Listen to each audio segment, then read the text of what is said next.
This is Gerardo Del Real with Resource Stock Digest. Joining me today is the president and CEO of Medallion Resources, Mr. Mark Saxon. Mark, how are you today?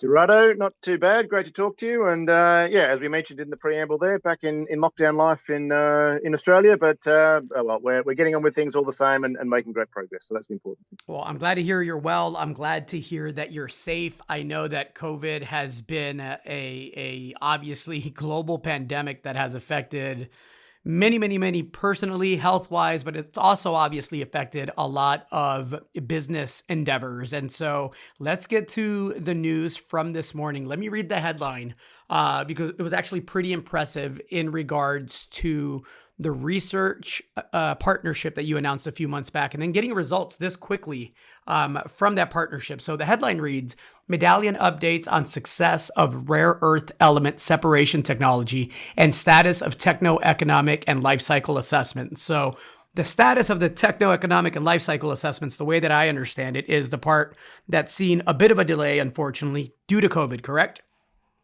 It has, and it is what it is. Like it's all independent studies and in the hands of independent engineering and advisors. And so while we push all we can, and we've been asking for results for quite a while, we really can't influence that timeline.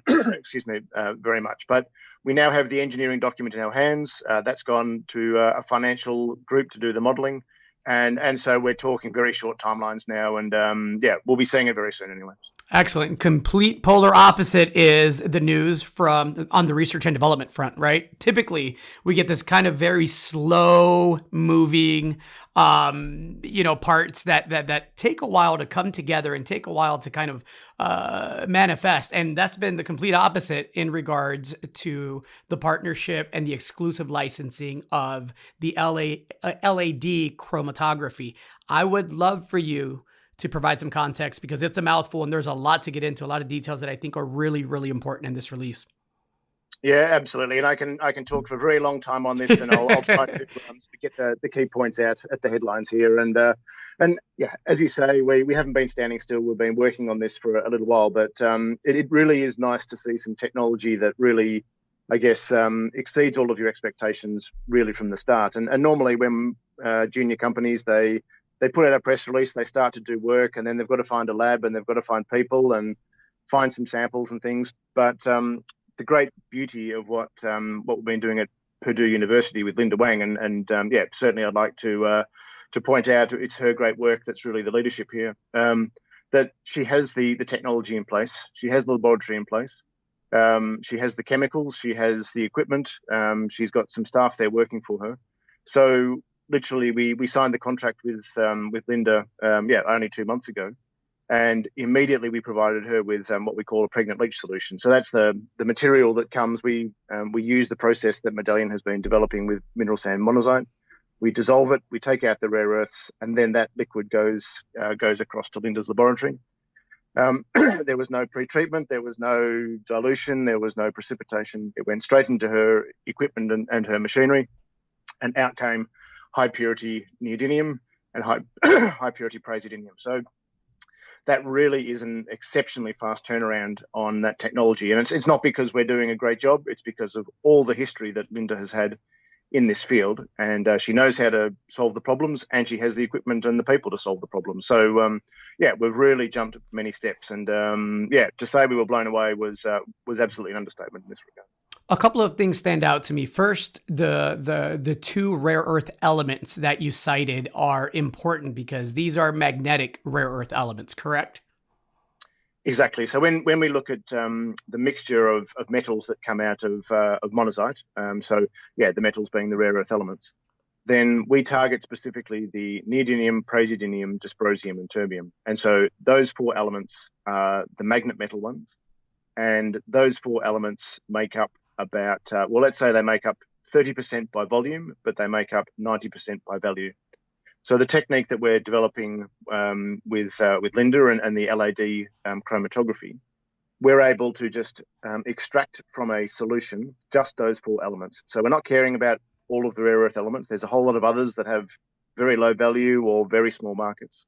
It's those four elements that we literally pull directly from solution and in a market-ready form. So that's the real beauty. So when you think normally about rare earth elements, people talk about solvent extraction, and solvent extraction requires progressive group separation, where you separate 5 from 5 or 4 from 3 and then 3 from 2 and 2 from 1.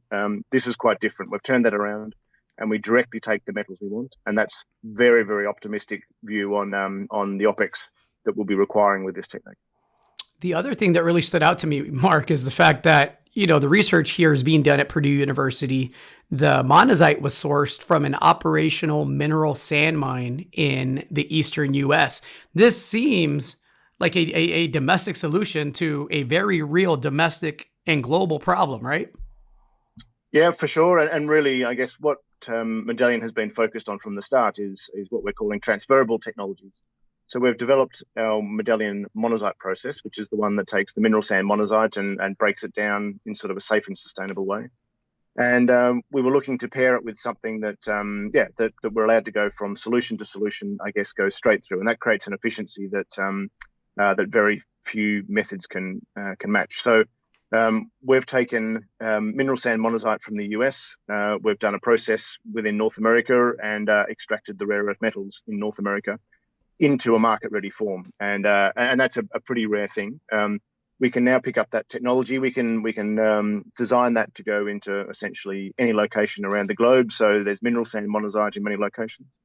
We would be able to take the two sides of our technology, drop it into a certain location, and let's say it's Western Australia, or let's say it's Africa, and they would be able to produce a market-ready separated neodymium, praseodymium, dysprosium, terbium very, very quickly and get the most value from their resources. And that's really what we're wanting to achieve. So I think, high value add for low value resources is key. And we're also very focused on, I guess, the ESG and sustainability impact of this as well. And this is really is looking like some best in class technologies from the ESG and sustainability point of view as well.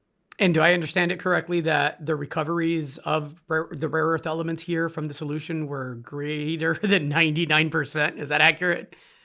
Yeah, kind of accurate. And the way I've expressed it in that press release, we haven't yet measured that in our own test work. And really, we don't need to. We understand what we're doing. But Linda's work and the work from Purdue has shown 99% is achievable in the other work they've done. So we're very happy that we'll be achieving 99%, or at least plus 90% when we go into a commercial kind of setting. You mentioned a larger volume of PLS being separated for scaled up test work and optimization. You mentioned that in the release. How large a volume and what is the goal there? Sure. Yeah. So at the moment, we're looking. We've got 60 kilograms of monazite, which will go through a digestion process, and so that will then provide enough feedstock for the work at Purdue for many months. In particular, that will give us the opportunity as well to work on the rarer metals, which are dysprosium and terbium. Obviously, the rarer metals, there's less in solution, so they're a little bit harder to work with. So using larger volumes will give us that opportunity.